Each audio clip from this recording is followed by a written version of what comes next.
Hey there, everyone. Art Burns here. Hope you're all having a great day today. And yeah, I really do hope because just like yesterday, today is not much different out here in the old USA.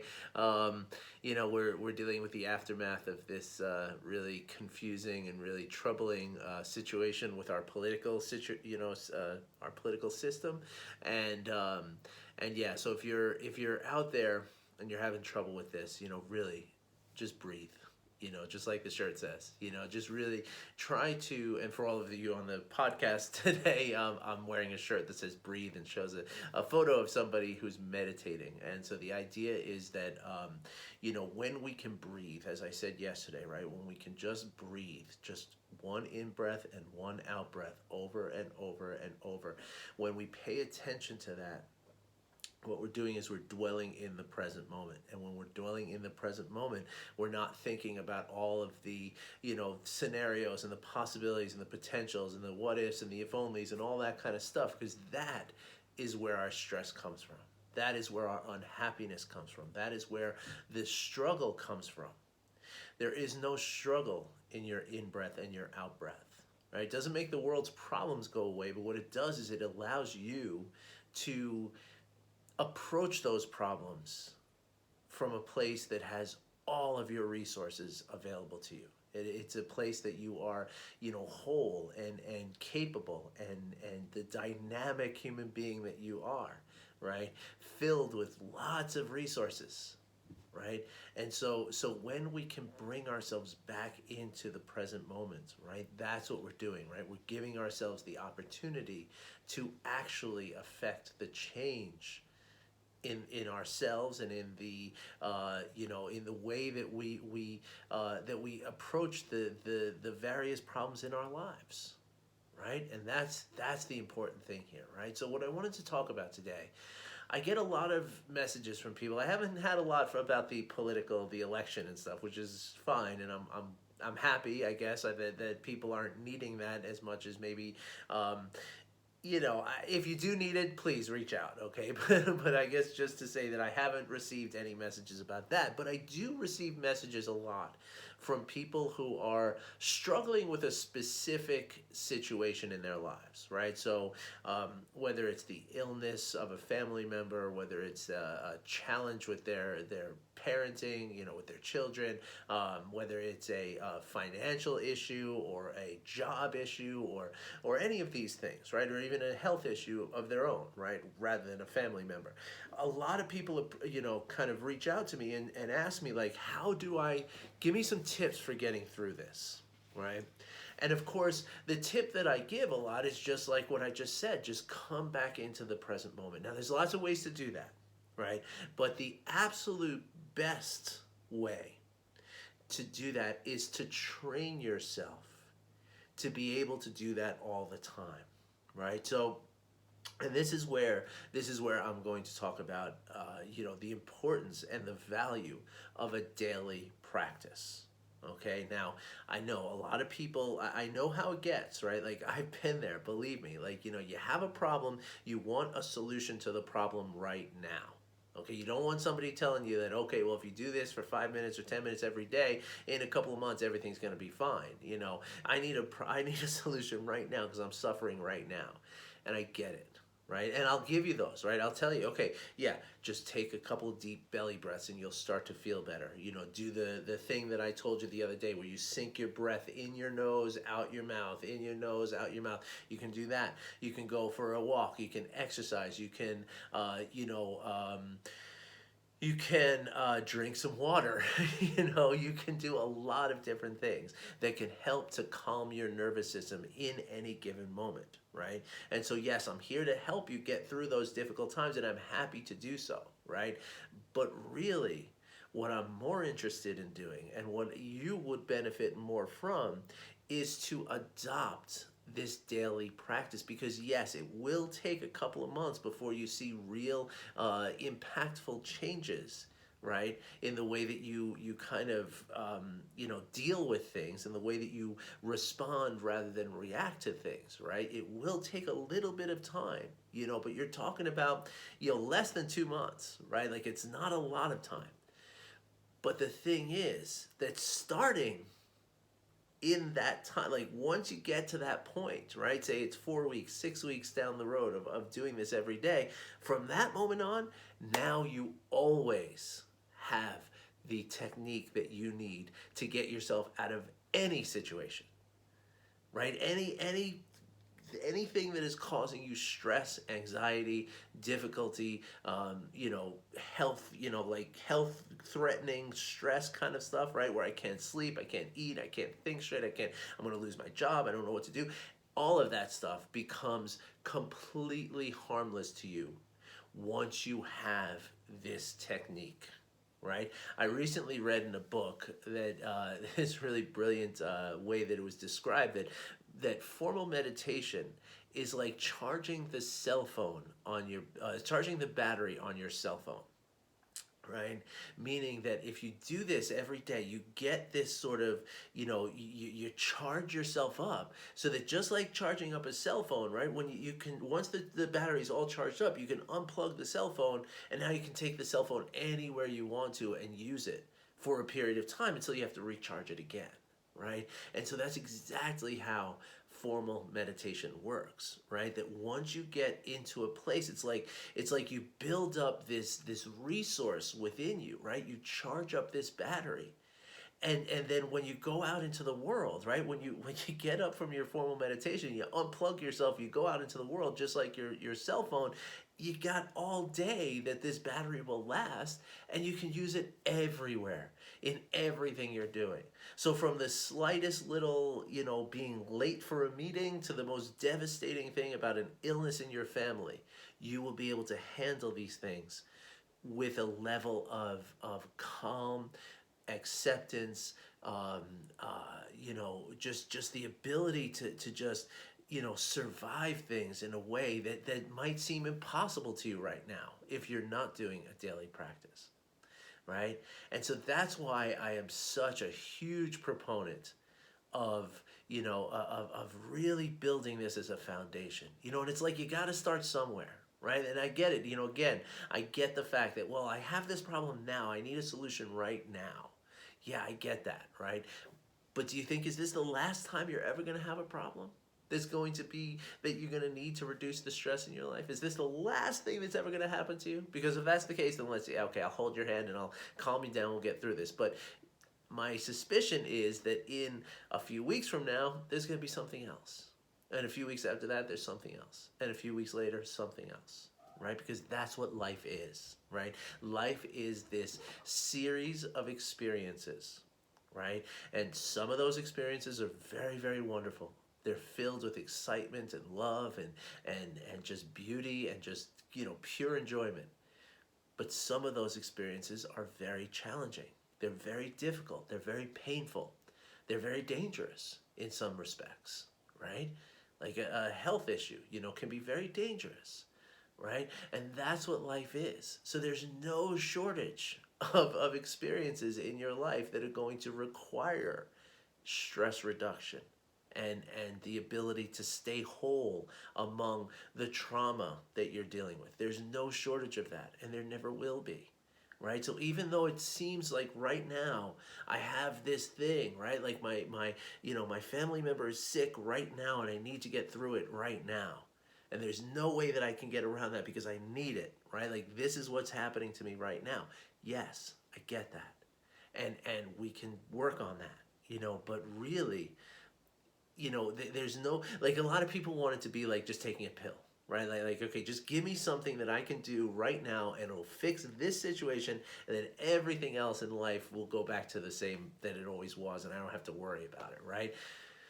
But life doesn't work that way either, right? Life is completely connected, right? Everything is connected to each other, and everything you do impacts everything else in your life, right? So again, when we charge our batteries every day, right, we approach things in a much different way, and therefore we create new kind of events in our life. We create a new sort of field of potential that's different from how it was. So actually, in a daily practice, a lot of people find that they don't have as many issues arising, right? And that's because of the way that they're looking at life and the way that they're responding to things in their life. Because a lot of times when you're going through something difficult, right? And this can be anything from a traffic jam that's making you 15 minutes late for something that's really important, to again to an illness of a beloved family member, right?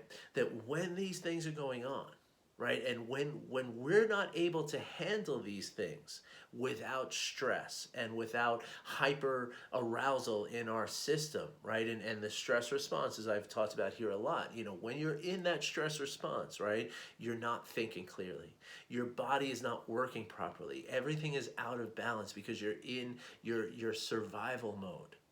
So specifically, though, when we talk about how we're thinking in the stress response, right, in the survival mode, right, it means that we're literally not, we don't have the intelligence that we have when we're not in that stress mode, right? In fact, they've done measurements, right? There's been measurements done by researchers have shown that the IQ will drop like 15 points during the stress response. So literally, you do not have the faculty to deal with what it is that you're dealing with. So what happens is, when these things arise, right, the decisions that you make about the other things in your life set in motion more problems, right? Like when you're really feeling a high level of stress because of something that's going on with the illness of the family member, right? And then something at work comes up and you have to make a decision about that thing at work, right? Or you have to talk to somebody, you have to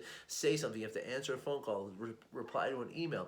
However you're doing that thing with work, you're not doing it as your complete self. You're doing it as this, sort of, less intelligent version of yourself, right? And what that means then is that you're going to make more mistakes, right? You're going to do things that don't serve the ultimate benefit of you, your organization, your family, your friends, your spouse, your partner, whatever it is, right? And so what happens is then we start these different chain reactions, right? That everything that goes on when you're not present with what's happening, when somebody's talking to you, you're only giving them a portion of your attention and only a portion of your resources and the intelligence that you have to again make that decision that benefits you and benefits that person and benefits the overall goal that we have, right? So therefore, it becomes much more likely. I know I'm kind of talking around in circles about this, but it becomes much more likely that you're going to have other issues arise in your life that are conflict, that are suffering, that are difficult, right?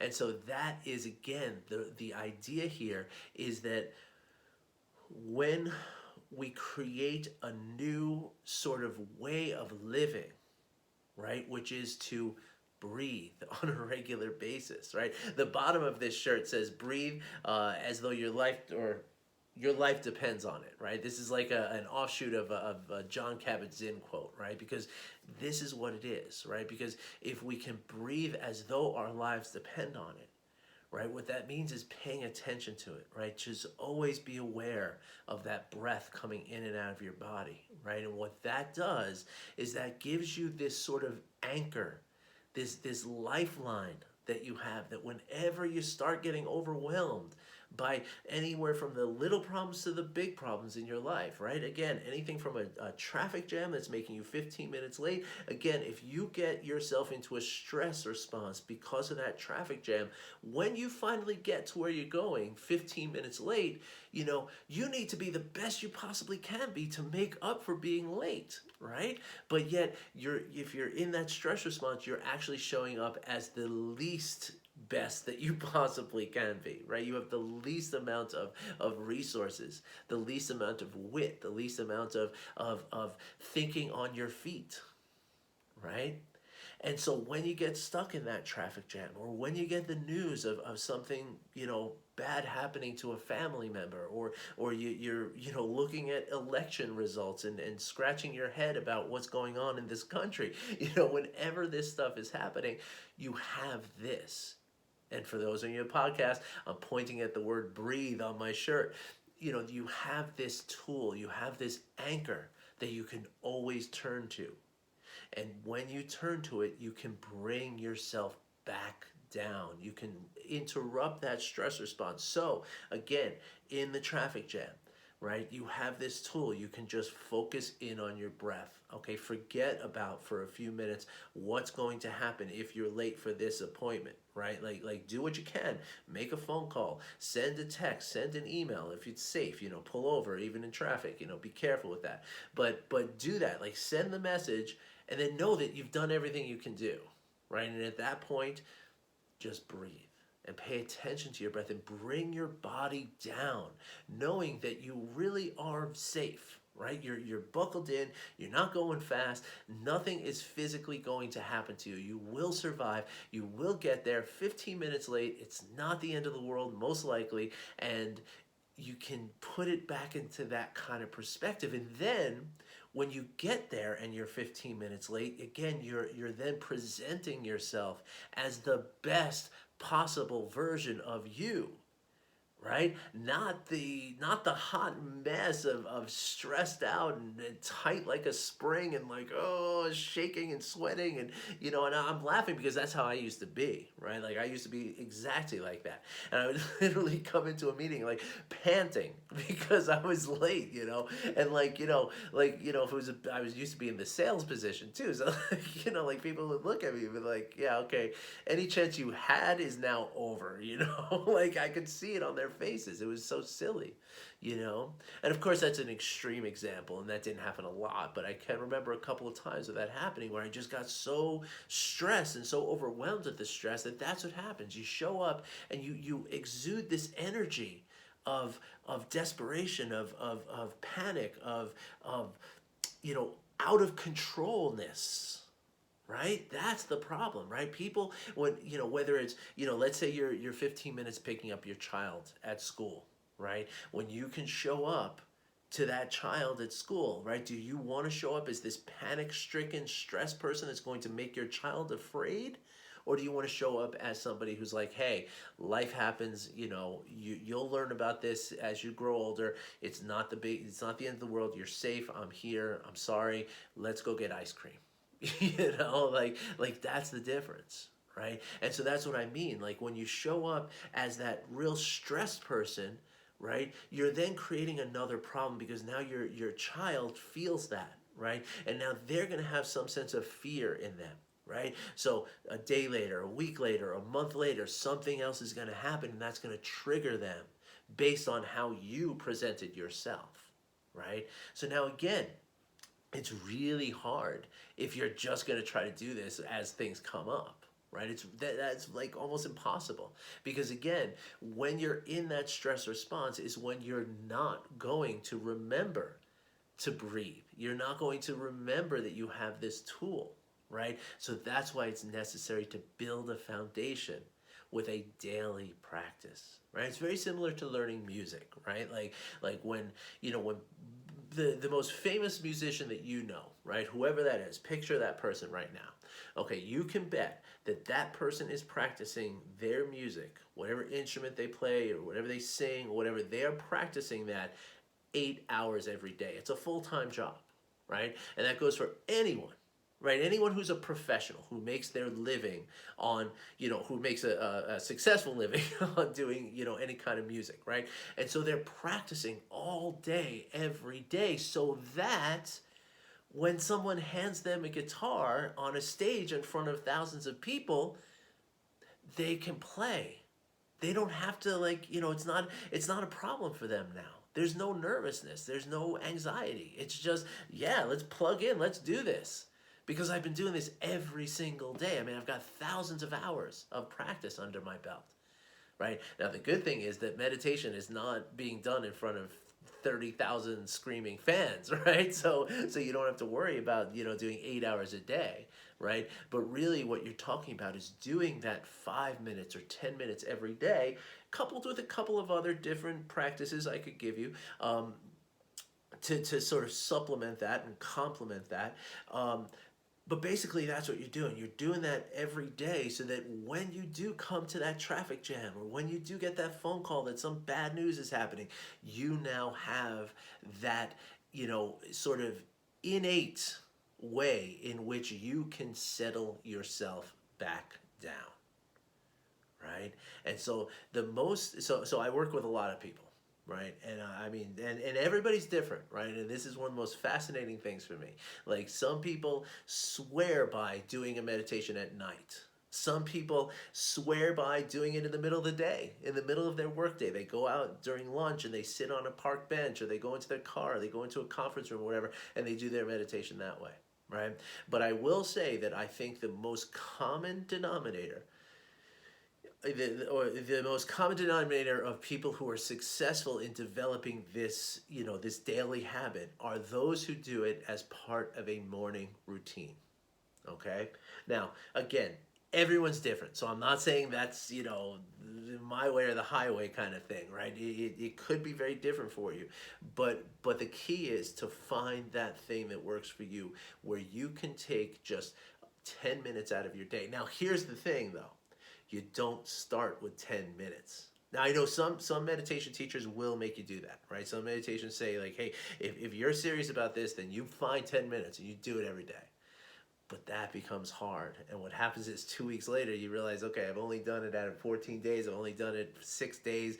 And now I'm just going to give up on this. I don't want to try this anymore because it's like too depressing to fail, So that's why I always suggest, and what I do is I ask my clients is, okay, how much do you think you can do? First, I teach them how to do the meditation. We go through a very simple process. It's a 5-step process. It's super simple.